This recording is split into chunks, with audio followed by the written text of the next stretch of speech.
উজিরপুর উপজেলায় শ্রমিক দলের উদ্যোগে বাংলাদেশের তিনবারের সাবেক প্রধানমন্ত্রী মরহুমা বেগম খালেদা জিয়ার স্মরণে দোয়া ও মোনাজাত অনুষ্ঠিত হয়েছে।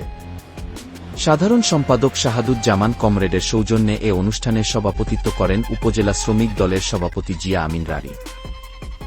বৃহস্পতিবার বাদ আসর আয়োজিত দোয়া মাহফিলে মরহুমা বেগম খালেদা জিয়ার বিদেহী আত্মার মাগফেরাত কামনা করা হয়।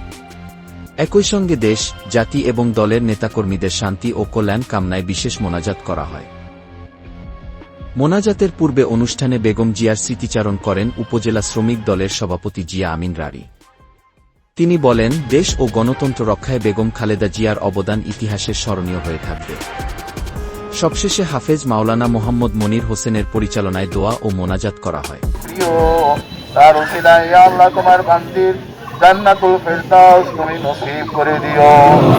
এই স্বাধীনতা যুদ্ধ না, এই যে এই 17 বছর যে আওয়ামী দুঃশাসনের যে অত্যাচার, সেই অত্যাচারে নেতৃত্ব দিয়েছেন, এই দেশের গণতন্ত্রের জন্য তিনি জেল খেটেছেন এবং তার ত্যাগ, তার একটি সন্তান নির্যাতন করে ক্রিয়াবিদ ছিল আরাফাত রহমান কোকো, তিনি মৃত্যুবরণ করেছেন এবং দেশনায়ক তারেক রহমান সাহেব তিনি প্রায় 14 থেকে 15 বছরের মতো 17 বছর দেশে আসতে পারে নাই।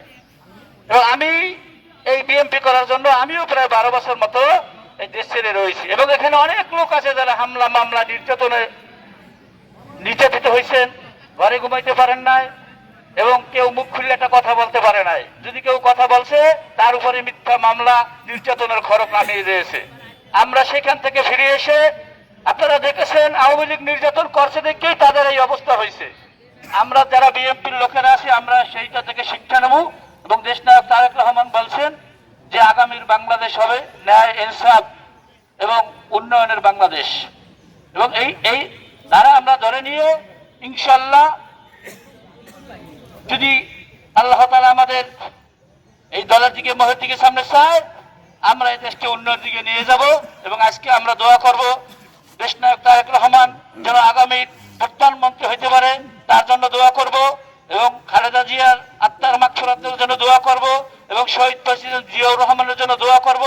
আপনারা আসেন, আমরা সবাই দোয়ায় অংশগ্রহণ করি এবং আত্মার থেকে দোয়া করি এই দেশকে যেন আল্লাহ তাআলা শান্তির দিকে নিয়ে যায়। হ্যাঁ